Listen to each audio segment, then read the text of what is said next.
Hello guys, welcome back to our channel.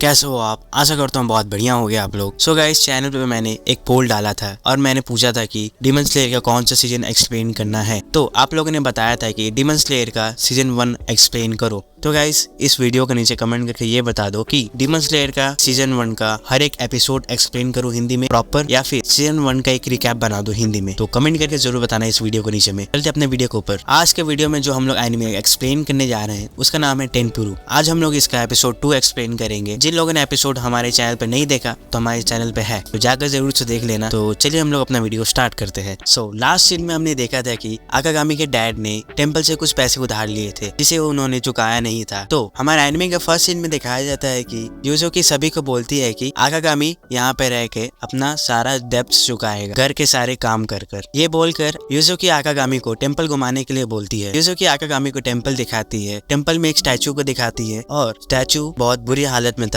जो कि tape से चिपकाया गया था। आकागामी बोलता है कि मैं यहाँ पे रहकर खूब मेहनत करूंगा और मैं अपना सारा कर्ज जल्दी चुका दूंगा, जिसको सुन के यूज़ुकी काफी खुश हो जाती है और कहती है कि चलो मैं तुम्हें बाकी टेम्पल भी घुमा लाऊं। जिसको देखकर वो चारों लड़कियां एक मीटिंग बैठाती है। वो चारों लड़कियां वहाँ पर बैठ के मीटिंग में सोच रहे होते हैं कि आकागामी को कैसे वो लोग निकाले घर से। तभी वहाँ पर किकी आ जाती है। किकी बोलती है कि हम आकागामी को एक झांसा देंगे जहाँ स्कोयो हमारी मेन वेपन होगी और ये अपनी सेक्सी बॉडी से उसे झांसा देगी आकागामी को। ये सब सुन के स्कोयो बोलती है कि मैं ही क्यों, तुम भी कर सकती हो। लेकिन किकी बोलती है कि मैं तो बस नन हूँ। ये सब के बाद फाइनल हो जाता है कि स्कोयो इस आकागामी को झांसा देगी। अगले दिन हमारा कैरेक्टर यानी आकागामी बहुत जोश में उठता है और उठते ही वहाँ पे घर के सारे काम करता है, जैसे झाड़ू पोछा करता है। ये सब के बाद आकागामी ब्रेकफास्ट तैयार कर रहा होता है। तभी उसका हालचाल पूछने के लिए यूज़ुकी वहाँ पर आ जाती है। यूज़ुकी आकर आकागामी से हाय बोलती है, लेकिन आकागामी का नजर कहीं और ही था। खैर, जिसके चक्कर में ये ब्रेकफास्ट जला देता है। इसके बाद सबका ब्रेकफास्ट रेडी हो जाता है। तभी वहाँ पर स्कोयो आती है, फुल अपने प्लान के साथ आती है। तभी वहाँ पर ब्रेकफास्ट करने लगती है। स्कोयो जैसे ब्रेकफास्ट करती है तभी उसे बहुत टेस्टी लगता है और सोचती है कि ये इतना अच्छा कैसे बना सकता है, हमारे पूरे टेम्पल में इससे बढ़िया खाना कोई नहीं बना सकता। स्कोयो को देखकर आकागामी भी खुश था और मन ही मन सोचता है कि चलो अकेले रहने की कोई तो स्किल काम आई। उसके बाद वो पीछे मुड़ता है और उसके पीछे ठीक स्कोयो खड़ी थी और तुम लोग देख सकते हो कि वो फिर से कहाँ देख रहा है। स्कोयो बोलती है कि मैन सर्वेंट, मुझे तुमसे कुछ काम है। जहाँ अगले सीन में दिखाया जाता है कि आकागामी वहाँ पर एक सर्वेंट के ड्रेस में खड़ा था। आकागामी को एक स्कोयो ड्रेस देती है और स्कोयो उसे देख के हंस रही होती है क्योंकि स्कोयो जो ड्रेस दी थी वो गर्मी की है जबकि अभी ठंडी चल रही है। वहीं पे आकागामी बहुत खुश था, बोलता है फाइनली मुझे कोई एक ड्रेस मिला। उसके खुशी स्कोयो को बर्दाश्त नहीं होती है और बोलती है कि जाओ जाके सफाई करो। वेल, आकागामी उसे हर चीज दिखाता है कि बाथरूम, फ्लोर ने हर चीज साफ कर दी है। फिर स्कोयो कहती है कि ये मेरे कुछ अकाउंटिंग एरर्स है, इसे ठीक करो। वेल, आकागामी इसे भी ठीक कर देता है, जिसको देख कर स्कोयो काफी हैरान थी और वहाँ से शर्मा कर भाग जाती है। अगले सीन में देखते हैं कि स्कोयो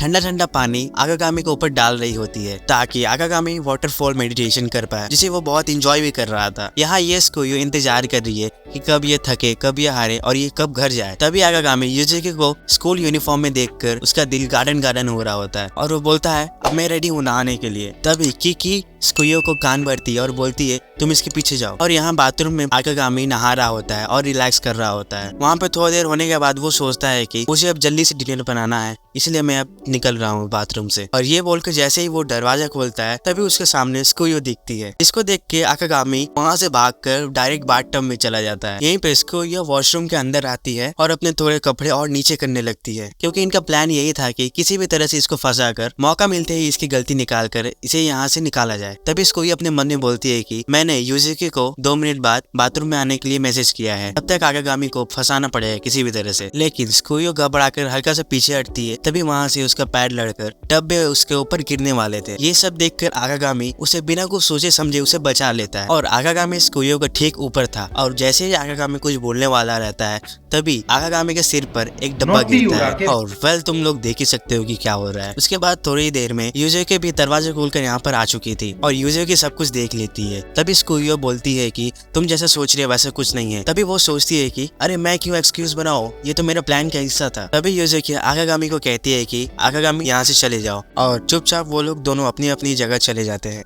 और दूसरी तरफ वो चारों लड़कियां स्कोयो को चीयर अप करती हैं और बोलती है कि फाइनली तुमने ये सब कर ही दिया। उसके बाद स्कोयो यूजुकी के कमरे में जाती है। कमरे में जाने के बाद स्कोयो पूछती है कि क्या हुआ तुम्हें। तब यूजुकी बोलती है कि तुम्हें देखकर मुझे बार बार वही सीन याद आ रहा है, मतलब बाथरूम वाले सीन के बारे में बात कर रही थी। तो स्कोयो बोलती है तुम भी नॉटी हो रही हो। तब यूजुकी बोलती है कि ऐसा कोई बात नहीं है, मैंने तुम लोगों का सारा प्लान सुन लिया था। मुझे किकी ने सारी बात बता दी है कि तुम लोग कैसे प्लान बना रहे थे आगागामी को निकालने के लिए। कुछ देर बाद वो दोनों आराम से चाय बिस्किट पीते हैं और खाते हैं। तभी स्कोयो पूछती है कि आखिरकार तुमने आगागामी को यहाँ क्यों बुलाया, यानी तुम्हें कुछ अजीब नहीं लगता कि ये इतने सारे लड़कियों के साथ एक आदमी रहे। यूजुकी बोलती है कि अजीब तो लग रहा है, लेकिन हमारी मदर भी यही चाहती होगी। तब स्कोयो बोलती है कि हाँ तुम सही बोल रही हो, ताकि मंदिर में कोई भी बिना किसी जेंडर के यहाँ पे रह सके। ये लोग एक दूसरे में बातें कर रहे होते हैं। तभी वहाँ पर किकी आती है और बोलती है कि आगागामी अपना बोरिया बिस्तर बांधकर यहाँ से चला गया है। अगले सीन में आगागामी पुलिस स्टेशन के बाहर में खड़ा होता है और उसे रियलाइज होता है कि मैंने जो भी कुछ किया है उसका मुझे सजा मिलना चाहिए। पुलिस स्टेशन जाने के बाद वहाँ पर पुलिस को वो सारी बातें बताता है और जिसको सुनकर पुलिस वाला भी उसे निकाल देता है। तब आगागामी वो वापस अपने घर चला जाता है जहाँ से वो आया था। अपने अपार्टमेंट के पास पहुँचने के बाद अपने मकान मालिक से पता चलता है उसका रूम में कोई और रह रहा है और उसका जितना भी सामान था उसने उसे बाहर फेंक दिया है, यानी आगागामी बेघर हो चुका है। उसके बाद दिखाया जाता है आगागामी एक बहुत तेज बारिश में ब्रिज के नीचे बैठा था चुपचाप, जहाँ आगागामी मन ही मन सोचता है कि बेघर होना भी कोई बुरी बात नहीं है। बोलता है मुझे उम्मीद है कि वो लोग अच्छे से खा रहे होंगे। वहाँ बैठे बैठे सोचता है कि मुझे कुछ भी करके उन लोगों का लोन चुकाना ही पड़ेगा, और वह सोच सोच के वो बहुत परेशान हो रहा होता है। तभी वहाँ पे उसे सामने में दिखाई देता है कि यूजुकी वहाँ पर आ चुकी है और वो बोलती है कि अरे बेवकूफ, तुम इतनी बारिश में यहाँ पे क्या कर रहे हो। लेकिन हमारा प्रोटैगनिस्ट का ध्यान कहीं और था, तुम देख ही सकते हो। आगागामी कहता है कि आखिरकार तुम्ही ने तो मुझे बाहर भगाया था। यूजुकी बोलती है अरे पागल, मैंने तुम्हें टेम्पल के बाहर नहीं बाथरूम के बाहर जाने बोला था। तभी यूजुकी बोलती है कि तुम एक बच्चे की तरह हो, तुम्हें हर चीज सिखानी पड़ेगी, और बोलती है कि मैं तुम्हारी ट्रेनर बनूंगी। और पूछती है कि आखिरकार तुम्हारी एज कितनी है। आगागामी बहुत शर्माते हुए कहता है और बोलता है कि मेरी एज 21 है। तभी यूजुकी थोड़ी पीछे हटती है और बोलती है मैं 17 की हूँ और मैं तुम्हारी टीचर बनूंगी। और बोलती है कि तुम आज पहली चीज सीखोगे कि कभी अकेले मत रहो, जहाँ तुम मेरे साथ टेम्पल पे चलोगे। तभी वहाँ पर स्कोयो की एंट्री होती है और आगागामी से वो माफी मांगती है, जहाँ आगागामी कहता है मुझे भी माफ करना, मैंने तुम्हारे साथ बहुत गलत किया। तभी स्कोयो आगागामी को एक पेपर देती है जिसपे स्कोयो को किस करने की फीस लिखी थी। तभी आगागामी बोलता है कि अरे यार एक और कर्जा। अगले सीन में सबको घर आ चुके हैं और मिया ये सबको देखकर बहुत हैरान थी और सोचती है कि आखिरकार ये वापस कैसे आ गया, और वहाँ पे बेहोश हो जाती है। यहाँ हमें दिखाया जाता है कि स्कोयो की बहन कुराकी भी है जो सबका वेलकम करती है। तभी स्कोयो बाथरूम में चली जाती है नहाने के लिए। तभी आगागामी बोलता है कि चलो हम लोग डिनर बनाते हैं। अगले सीन में हम लोग देखते हैं कि कागुरा अपने आगागामी को हेल्प करते हुए बोलती है कि उसके बहन पहले बहुत बेवकूफ थी, लेकिन जब से तुम आए हो वो सीरियस रहने लगी है। तभी आगागामी के मन में ठरक जग जाता और वो चाहता है कि यूजुकी के बाथरूम का दरवाजा खोलने के लिए। कुरागी ये सब देख लेती है और बोलती है कि बदमाश होना इतना भी बुरा नहीं है,